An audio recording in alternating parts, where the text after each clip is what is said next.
So this is going to be our work for today. First, the first part is we've got a data set in front of us, and we are saying we want to understand data. Okay, we want to understand it. Sorry, I'm just putting my phone to quiet. So have a look at this data set and see what do you understand this data set is about.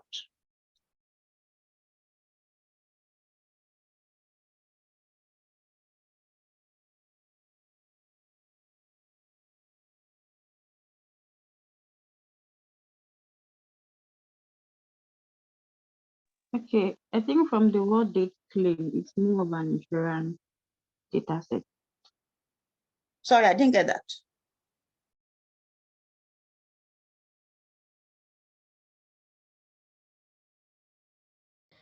It's for expenses of an organization. Okay. Expenses made.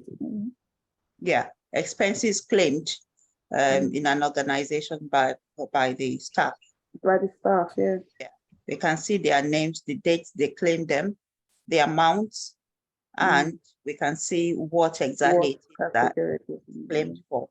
Okay, so I'm going to hide this so that we can get into our Power Query.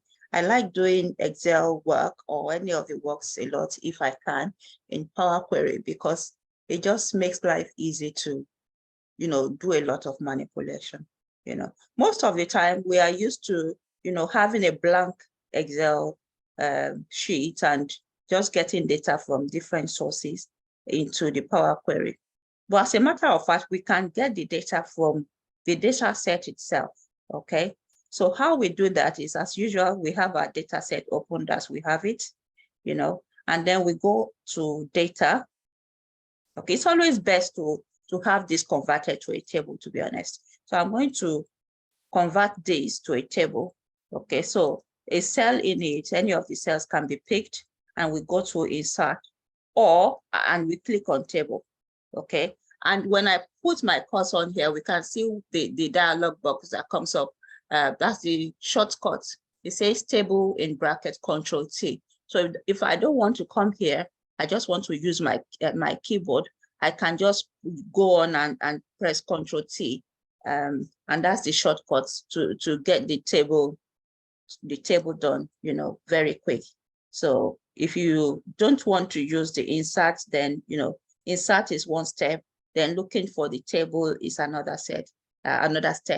But if you know Control-T, straight T for table, Control-T, and it brings this, Now it's asking, where is the data for your table?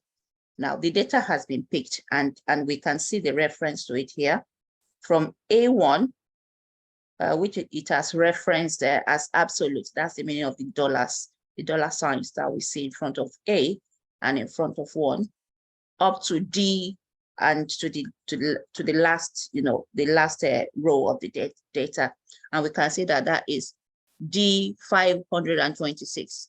Okay, again, it's absolute that as well. It's referenced, it's basically, it's what the dollar sign, means. So I'm going to, and under there we have my table has headers. Okay, and we know this table has headers. The headers are name, date, claim, amount, category. So we check that. If we don't check that, it won't recognize this row 1 as the header.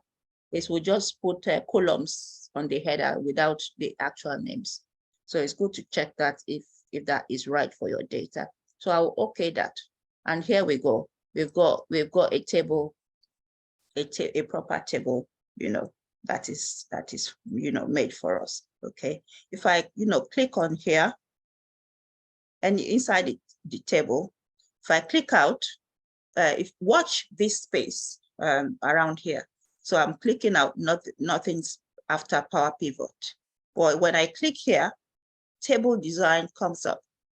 Okay, I click on there and table design comes up, meaning there's different other things you can do with your table here. So it's allowing you to be able to change the color of it to any format that you want. If you didn't want the blue, if you wanted this format or anything like that, there's loads of options to to choose from as well. If you're presenting your reporting data and you want it to look in a certain way, this is a good place to play around with. Okay, and we've got all these header row, first column, branded columns, whichever style, under styles, we got table styles, table style options, we've got them there. We've got refresh, export, insert slicer. So we can even still insert slicer even within our table. Okay, so if you want to say, okay, I want to insert slicer and I want to go by maybe category. Okay, so, and I say that, okay, so it's gone on to put all the categories into this form, which we call slicer. Slicer is like it says, you're using it to slice through your data. Okay, I'm using this slicer to slice through my data such that if I want to look at, okay, accommodation, these are the people that fall under the category accommodation. These are the amounts, that was spent.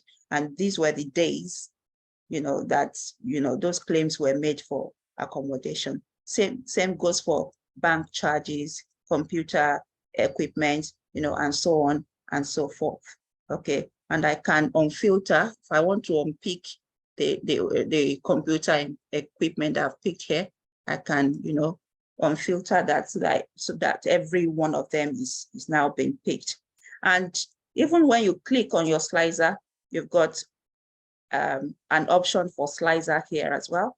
Okay, so if I click on slicer, you've got different designs of it as well.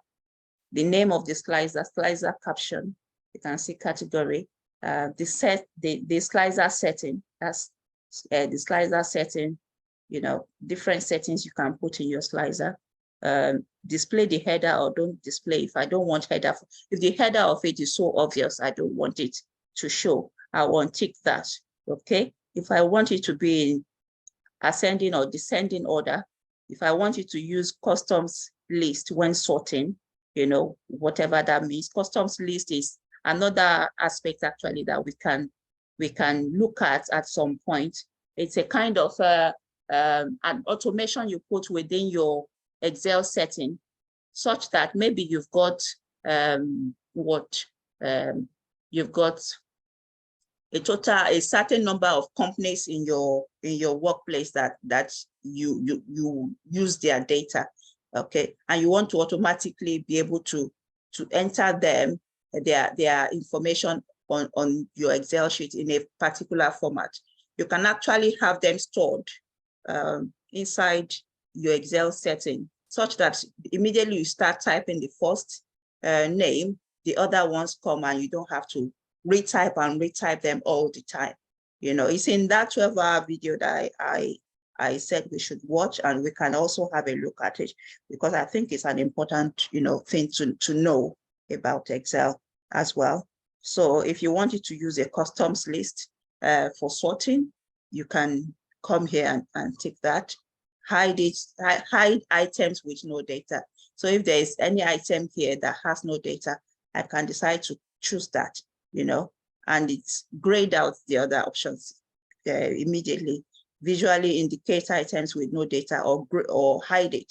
Okay, if I'm telling it to hide it, there's no need to gray it out anymore, or to click show items with no data. It's like contradicting itself. Okay, but if I untick that, so whichever option that I want, I can always, always look through here. If I want to change the name of it from category to something else, I can change it here. Okay, so I'm going to cancel that. And if we keep talking about the slicer, apart from the colors, or the different design, one that I like to work with a lot is these columns here.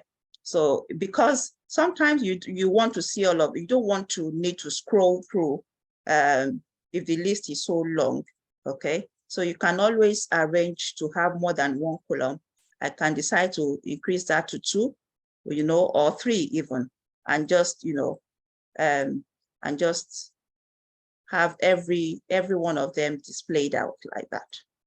Okay, if this is the design of slicer you want, then so be it. You know, it's your report, and you are free to show it the way that you deem fit. If you want to increase the height and width of it, you know, you can always do that around there as well. Okay, so that's what sliders, you know, are about. And the way it is used in table is the way it is used when you have your power pivots or power pivot charts, when you use it with the charts, you know, as well. But for the work we are doing today, it's not very relevant. I just thought to show it, you know, while we are here, because it would be something that we should get used to using. Okay, so let's get back to our table. I come to table design and say I want to give this table a name. Okay, I don't want it to just be a table 1. This is where I get to do that. So rather than table 1, I could say leads expenses, you know.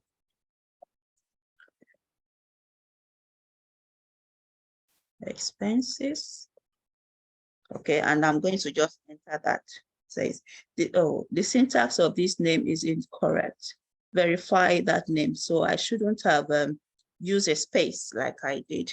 Okay, so it's warning me not to put that space that I was putting. Maybe use an underscore with it. Okay, so leads.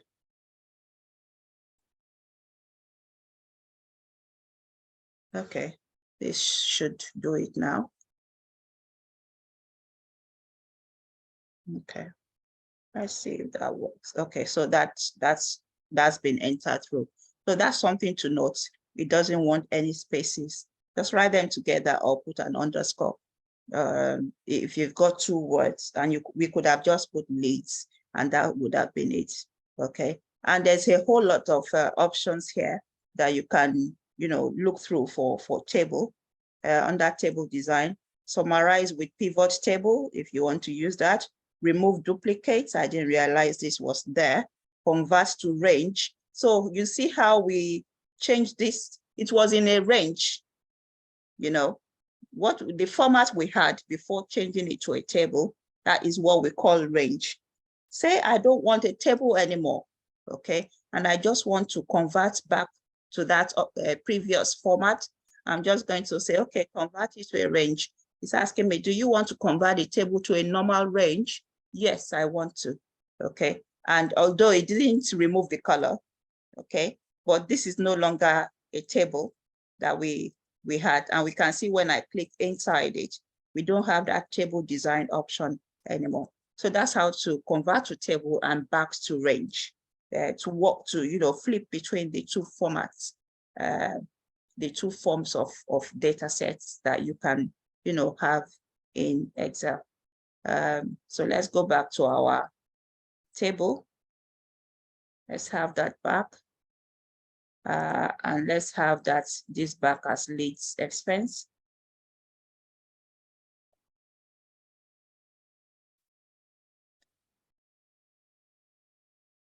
Okay. Okay, so that still stands. And we are going to go into, very quickly, we are going to go into Power Query. Okay, so in going into our Power Query, we use, let's make it a bit interactive now. I want to go into Power Query. What steps should I take? How do I get into Power Query from this point? I think you can click on data. Thank you. Queries and connections. Queries and connections.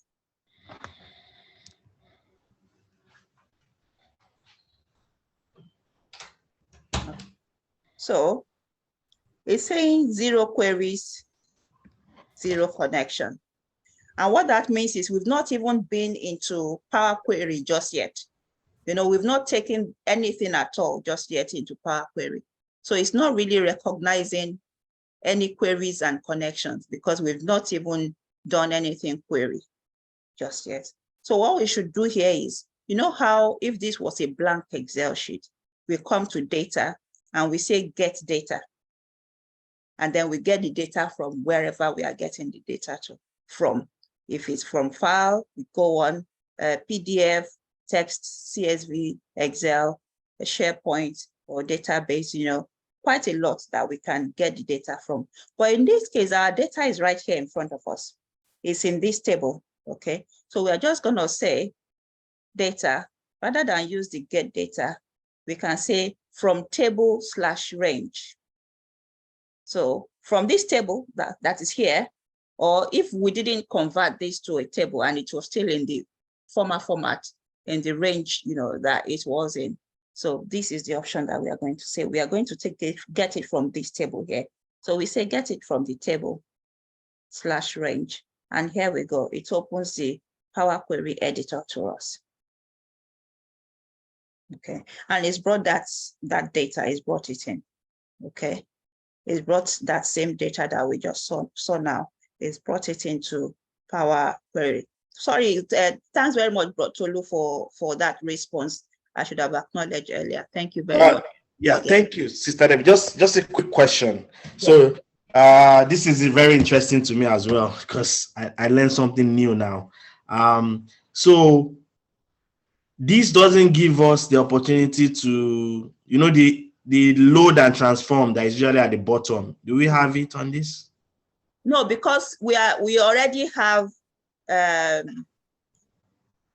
Oh, it didn't take us through the navigator. Yeah, it shows in the navigator. Exactly. We bypass the navigator. At all.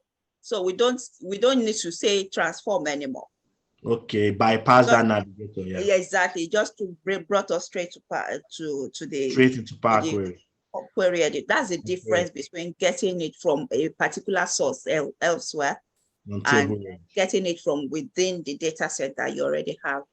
Thank you. In front of you. Thank you so much. I'm glad you noticed that difference as well. Thank you very much for pointing that out. And as usual, it's still our query editor as we know it, and the steps we can see from the source. The source is that we got it from the range. It's not letting us click on any clock here. Again, before we would have had a kind of a settings or a clock wheel around here where we could click on and we will see the source, but it's not letting us do that in this time around. But it's saying that it changed a particular type, so it did a change type on it automatically. If we look at this, the first step, and we look through all of our data types, ABC123, ABC123, ABC123, ABC123, but Excel has realized that this third column is actually a number. So it automatically changed it to a decimal number without us needing to do that part by ourselves. Okay, so it's showing us that it's done those two steps. So that's how to bring a data set in when it is already in your table already. Okay, so you bring it in as a table range, and here and there we go. Okay, but that's not all I want. I want to show us how to append. That is the aim of the objective of today's learning, how to append, within Power Query. Okay, so, and appending means I've got another table, that I'm joining to this one. So if we come to home up here, let me quickly show us, and we keep coming towards the right. We've got in this combine section, okay, it says combine, and it's divided that combine into like two that is not grayed out: merge queries and append queries. Now we have used merge queries a few times, but we are still going to relearn that as well. But there's something we call append queries. Now, what append queries does is it joins two tables that you bring in, it joins them together from top to bottom. So it's joining by rows. So say right now, if you follow me down here, where we have 4 columns, 525 rows, and all this column profiling based on top 1,000 rows. So if I append another table to this, rather than have 525 rows, we will have more rows. It depends on how many rows you are joining. So if I'm joining a table with 100 rows, we'll be having 625 rows. Okay, so that is what append does. Whereas what merge did for us was it increased the number of columns. So if you are merging your queries, you are bringing in more columns. If you are appending, you are bringing in more rows. Does that make sense? Could you say that How again? does it not confuse the data Okay. though? It is confusing, I know, sorry. No, but how does it pick the rows and the Okay. Thank you. That's a very good question, because how does it know to pick the right rows, to join them the right way? Okay. Yes. Now, the rule that governs appending is that the data structure must be the same. That is, if you are having 4 columns like we have now on your first table, the other table must have 4 columns as well for it to be successful. If not, an extra column will be formed that will not have enough data in it. Okay, that's rule number 1. Rule number 2 is that all of the columns must be aligned the same way. That is, as we have name as number 1 here, the other table must have name as number 1. As we have date claimed as number 1 here, number 2 here, the other table must have date claimed as well. And same goes for amount and category. That's the rule number 2. Now, rule number 3 is their namings must be the same. So if I'm calling this name and I'm calling it the other table, say nomenclature, it's also names, but because that one is named nomenclature, it's gonna see it as another type of column. So it's not gonna want to add it to this column. Okay, and we'll see it in action in a minute. There is a similar, I say similar because they are not exactly the same. So there's a similar table that I'm going to bring in now. So while we are still in Power Query, I'm going to go into where we can get data into here. And under Home, if we go to the far right here, we see New Sources and we see Recent Sources. If I click on Recent Sources, let's see the options it will give me. Okay, it's giving me options of recent sources I've used to bring data in, and it's not anything near what I want. Okay, so I'm going to say New Source. Okay, so New Sources, File. Okay, and I believe it's a text CSV. It's not an Excel workbook. So I'll say text CSV is what I want to bring in next. And it's in my desktop, I believe. I hope I'm right. Okay, and it should be, so I've got leads already in. I'm trying to remember the, okay. So it should be, let me bring Manchester in, or Liverpool. Let me bring Liverpool in. So I'm bringing Liverpool in. All right. And it brings that in now. Okay, now that it brings that in, it's giving us this option. It's showing us a preview of it. Okay, this data in the preview has been truncated due to size limits. And it's telling us that this is the file origin. This is the delimiter, it's a CSV. That's why it's a comma. It is separated by commas. And that's why it's a text file as well. And it's showing us based on just the top 200 rows. Okay, and that's fine by me. Okay, but before I bring it in, let's look at a bit of a difference between these two. So I'm trying to join these two tables together when I finally bring this Liverpool in. Okay, so the first column here says name, and the one here is name. So that's fine. They are gonna align. Okay, but the second column is saying description, and this says date claimed. So how am I going to do that? Now, the third here is saying date, and the third here is an amount. And then amount is the last one here, and then category. Now there's going to be, and we're going to join them like this. Let's see what happens, if we join them without, arranging them to exactly match. Let's see what would happen. So I'll bring this in. So Liverpool is right here now. and we can see the name of Liverpool. If we wanted to change it again, we can always change it on here or double click to change it, but Liverpool is fine, okay? So now I'm going to, we know it's not aligning completely, but let's bring it in. So I'm clicking on the first one. We are still under home. Under our combine, I'll click the drop down for append. Okay, we have two options, append queries or append queries as new. I'm going to append as new just so we can see the difference. You know, we can compare the third one that is going to form for us and just learn from seeing their differences. Okay, normally I'll do append queries if there was no difference to be seen. But yes, let's append as new.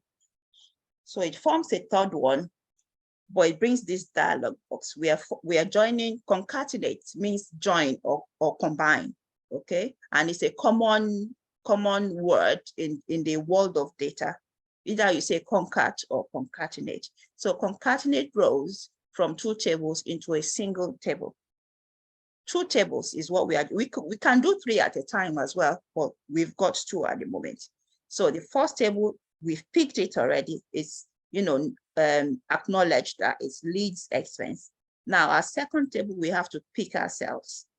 And we're not picking leads again, it's Liverpool we want, okay? So I'll okay that. And now what have we got? This is the appended one, okay?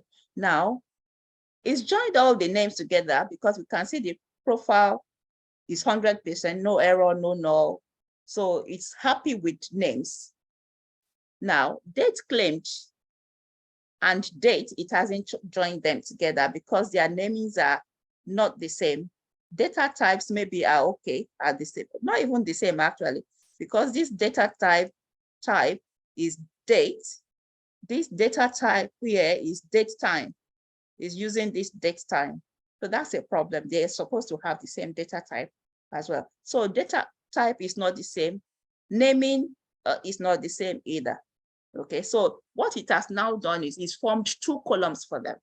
So we've got some empty columns here because it's not filling the two as one column, it's divided them.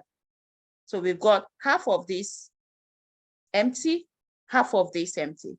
So the bottom bit of this one now is going to be having data, but the top bit is null because they are all here. That is a problem. It's just gone on to create further data problem for us. Okay, now amount did not come together. I don't believe they came together. Was amount having the same? Okay. Is that 100%? Does it not matter? The valid 100%, it does. 53, 47. Does it not tell you if it's joined them properly or? It does actually. It does. It does matters. It just tells you. It just tells you, but it's still good to check, you know, because sometimes in terms of, it could have gone on to fill nulls for numbers. Nulls for numbers are not a problem, okay? But they are a problem for text, okay? So it's good, it's still good to go through and not just rely on, I've seen, you know, I've seen all I need to see, you know, and that's it. There could still be some nulls. But again, thank you very much for the question. That's a very good one too. Okay, but we can see that there's problem in Paradise for this appending is not right because the rules of appending were not properly followed. So I'm going to delete this, okay, and then we'll do what we should have done. We'll do the proper aligning and renaming properly so that then we'll see what we should have seen. Are you sure you want to delete this? Yes, I'm very sure that I want to delete this. Okay, so I will keep table 1 the way it is, except for the date type. I think because the time doesn't add any value, it's all 0, 0. So I'll keep that as replace it.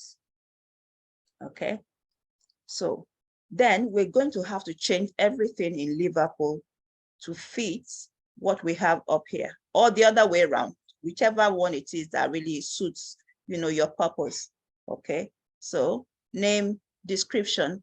Now, description is category, and it is the last one. So I'm going to move that, to the last bit, and I'm going to call it description.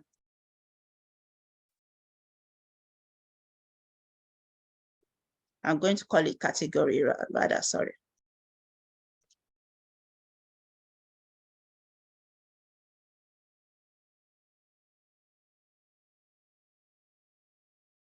Okay, and this says date claimed. So how does it say it? Date claimed, okay. So let's put that as date claimed.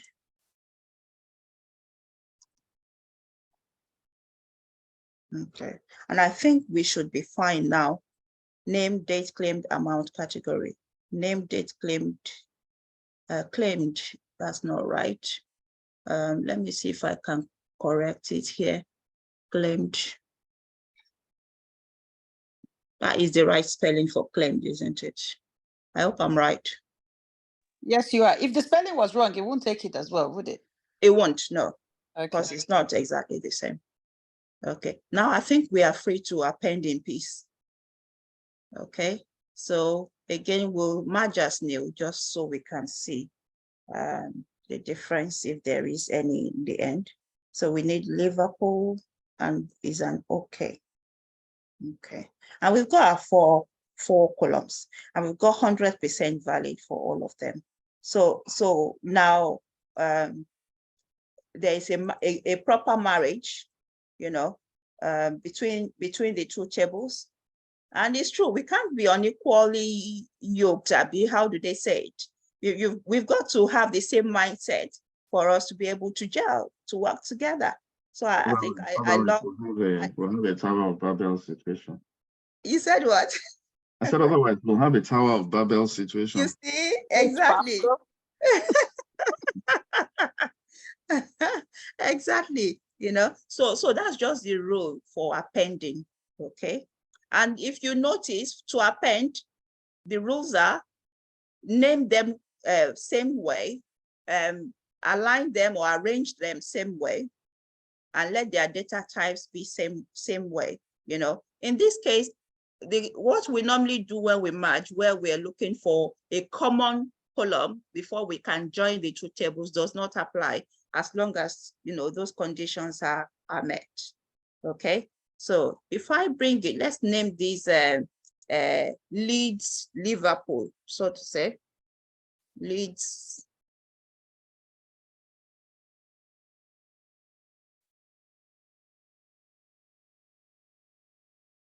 Liverpool.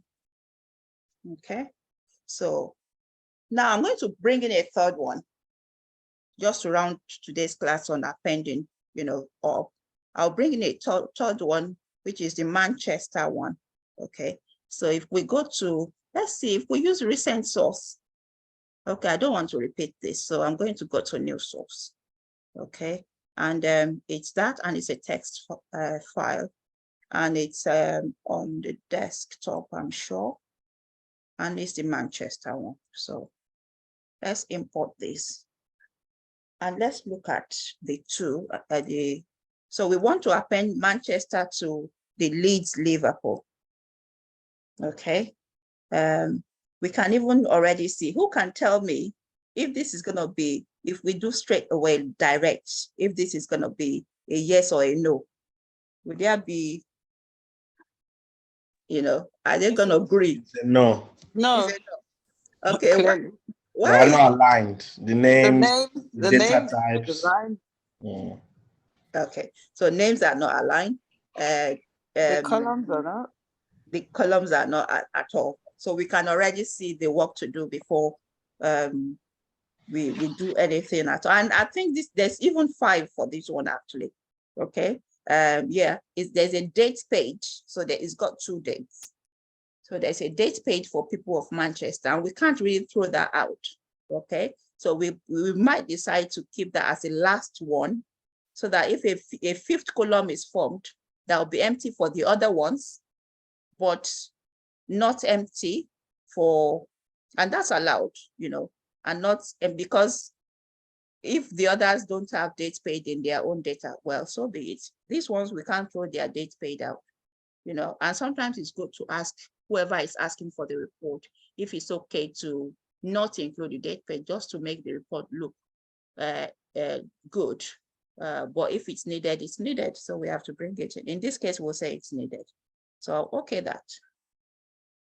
And we're just going to go on to, we know we need date, we need the name first, but it says claimed by here. Okay, so let's change that to name. Okay. And date claimed is the next one. So that is fine. And it's the same data type. Date paid is not, cannot stay here. So we bring amount here, we bring category here. We leave dates paid there to form its fifth, some empty, some filled up data. Okay. So I believe we are fine now to append. Just making sure. Shall we?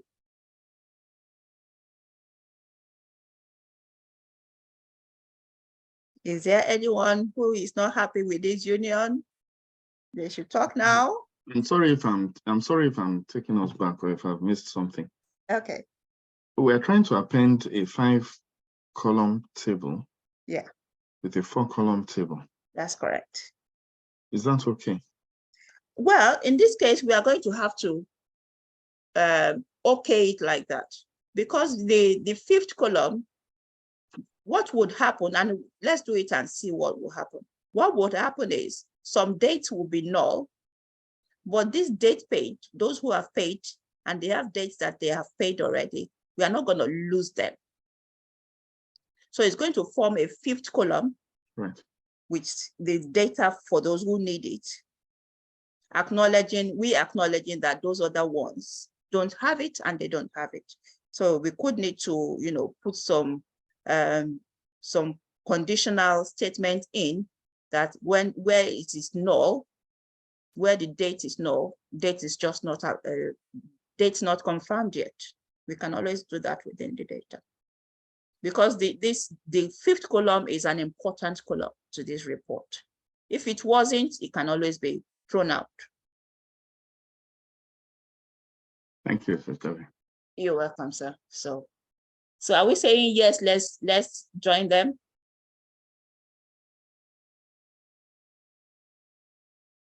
Yeah, for better, for worse, yeah.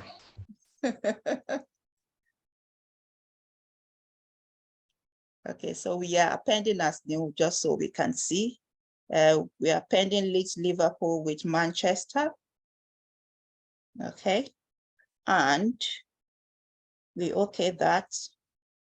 And here we have it. So we have 1, 2, 3, 4, 5, like we predicted. The fifth being, you know, most of it null, but not the few that have data, they do have their data. Okay. And we can, you know, it's not telling us, it's not flagging red, you know, it's just telling us some are null. If I decide to, those that are null, if I decide to put date not confirmed yet, you know, on there, I'm just thinking it could affect the kind of data type that we'll use there. But it's something worth experimenting with. Okay. So now we've got Leeds Liverpool, Man Leeds Liverpool. Okay, so I'm just gonna put that as Man Leeds Liverpool. Okay.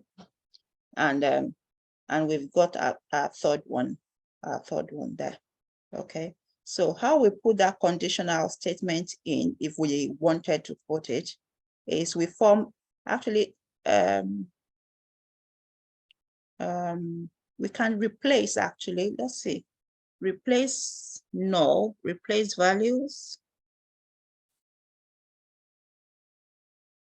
We replace null, which is all small letter, with dates not confirmed yet.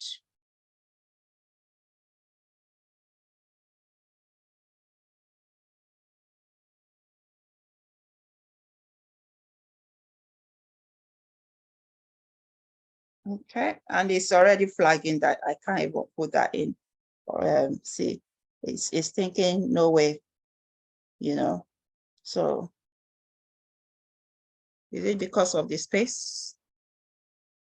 Let's see if this.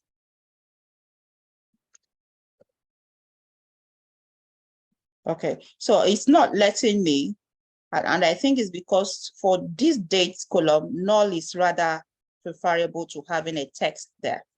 Okay, because the text is gonna mean we are going to have to change the data type to text, and that won't be good for the dates that are already seen as dates there. Okay, so it would rather have the null than have another scenario is asking those departments that would normally have, you know, such sort of data to produce dates that are paid if they are already paid. But if they are not paid, then they are not available, you know. But yeah, this is the correct column the way it is right now. Can I please ask, on the tables that we didn't have the fifth column, could we have created the fifth column and just name it the same thing before the merging?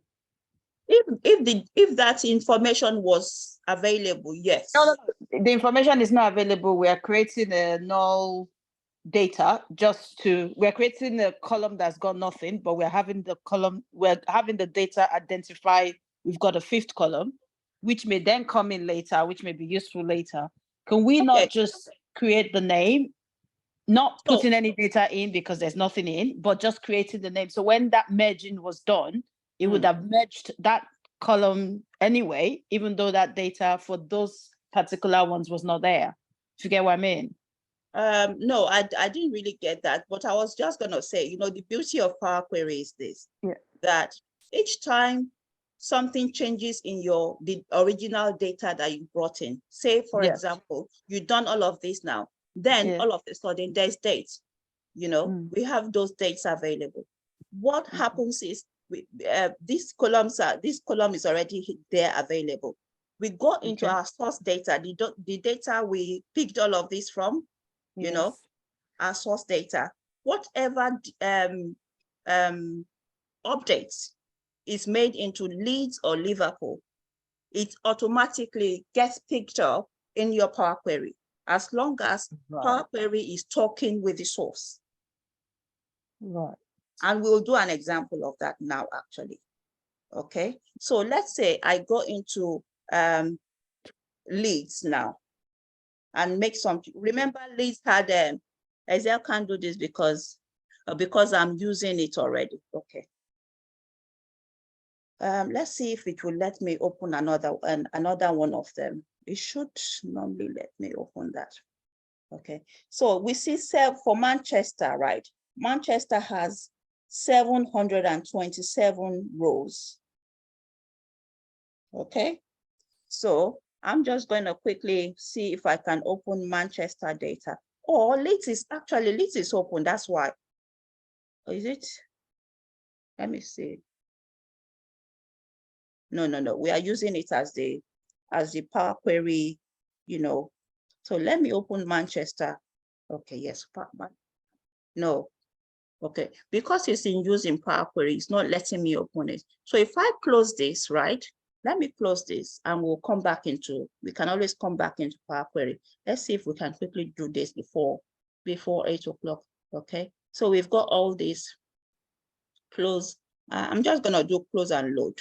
Okay, so and it will just, you know, it will just load it all like that. Now it's opening up the one I was trying to open because I've closed that other one.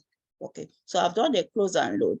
I'm going to go into my Leads. Actually, you want to change, don't save. Okay, so this is the work we've just done now. So if I go to the source and go to Leads, because I know we counted and we saw 525 rows.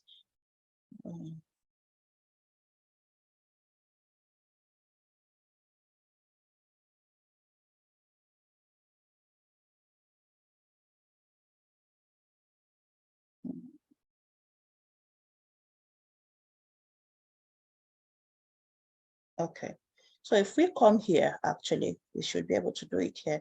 If we come into leads, this is the source of it. So this is Manly's Manchester. So I'm going to pick like maybe 100, let's say. I want to like 100 rows and just copy and paste. I wish I could have done it from the source itself, you know, but this should count for a source as well, you know. So Control-C that. Okay, so I'm copying and pasting that, and I'm going to paste it at the bottom now, bottom of this row. So from 526 now, we've got Control-V that. So we've increased this to 100 extra, okay?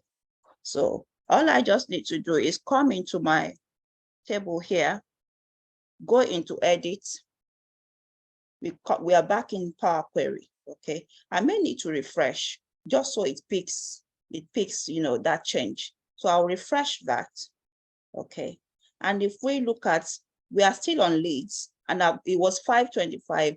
I added like a 100 or 101 or so rows more. And look at the bottom now. Can you see? It's picked those extra rows that I added just now. It's become 624 rows. So the same way, if we go to the source and, you know, whatever dates that we find, we keep, you know, feeding the source with the date claim that we get, it automatically gets fed in here each time there's a refresh, such that these bits can then be filled up that are nulls over time. Does that make sense?